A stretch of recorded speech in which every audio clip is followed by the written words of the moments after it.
Hey folks, Eric here with Sun Fun Kits. Today we're going to be going over the heating options available in the SFK app. Let's get started. Alright, the first thing you're going to want to do is select the little toolbox icon. It'll take about 10 seconds to load the BMS settings. And if you scroll down a little bit to temperature settings, you're going to see low temp discharging. Now we send the batteries out with that disabled for various reasons, but first thing you want to do is go ahead and select low temp discharging and hit update. All that's going to do is allow the battery to be discharged when the temperatures get below freezing. Second thing you're going to want to adjust is the heat setting options. Now we send the batteries out with low temp charging enabled. The battery heaters will only kick on if the battery is being charged. Now for most people that's going to be just fine. 90% of the situations you're not going to be using your batteries below freezing.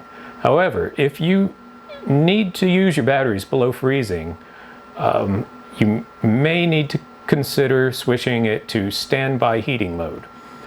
What standby heating does is it maintains the battery's temperature whether it's charging or discharging or just idle. So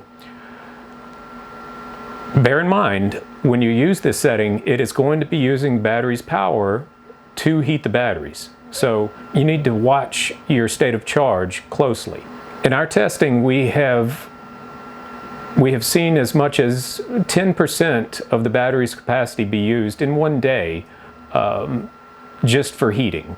So you need to be aware of that. Now if you're using standby heating, I would also recommend that you scroll down to the minimum state of charge setting as well. We ship that out at 10%, which is, there again, fine for most people. But I would recommend bumping it up to 20% just as an extra reserve in case your heaters do run the battery down to 20%. You'll still have a little bit left over that maybe it'll get you out of a bind. The third option is disable. Now that's really not an option anyone should normally select. That applies to some very rare situations when you do not need the battery's heaters to come on. You don't want the battery's heaters to be conflicting with any other heat source. So, like I said, it's a very rare situation where that would be needed.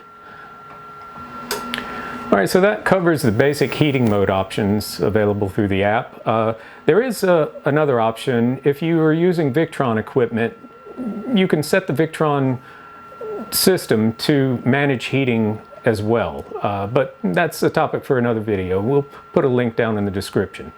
All right, thanks a lot.